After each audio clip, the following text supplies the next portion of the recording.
we rĩu rũhonge rwa DCI nĩrũteteire na rũkauga atĩ gũtirarĩ na igeria o rĩothe rĩa kũhingĩrĩria na kũgiria ũrĩa ũrarĩ mũnini wa president Rigathi Gachagua gũthiĩ na gũthoma kanitha-inĩ wa Priesthood Fellowship wa Bishop JJ Gitahi mũthenya wa Sunday kana Kiumia.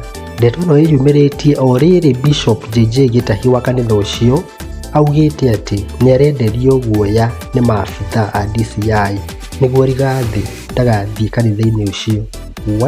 Haiya rĩu Akenya nĩmatigĩtwo na ciũria nyingĩ mũno makĩyũria rĩu no ũraria ma. No kaĩ tũkĩmenya ithuĩ Agĩkũyũ atĩ we have a truthful man. Ũyũ nĩ truthful man, ndangĩaria maheni. Ũguo nĩaramenya ũrĩa arauga. Macoke mamenye atĩ Bishop JJ Gitahi nĩ wa kũrĩa gwa itũ Nyandarũa. No ũyũ ũtendagĩrio guoya ũyũ ndangĩũgũra. Haiya ndiwa marathaka na Gĩkũyũ gitũ aya.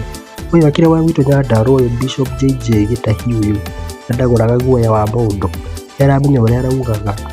Oho Akenya nĩmararigwo na makeyũria atĩrĩrĩ, kaĩ Gachagua abatiĩ kũhoya rũtha mũndũ agĩthiĩ kanitha nyũmba-inĩ ya Ngai? Kwĩna ciũria nyingĩ. Niĩ njĩtagwo Nyandarũa Guy, kũrehagĩra mũcene mwaki ndakũhoya ũsubscribe.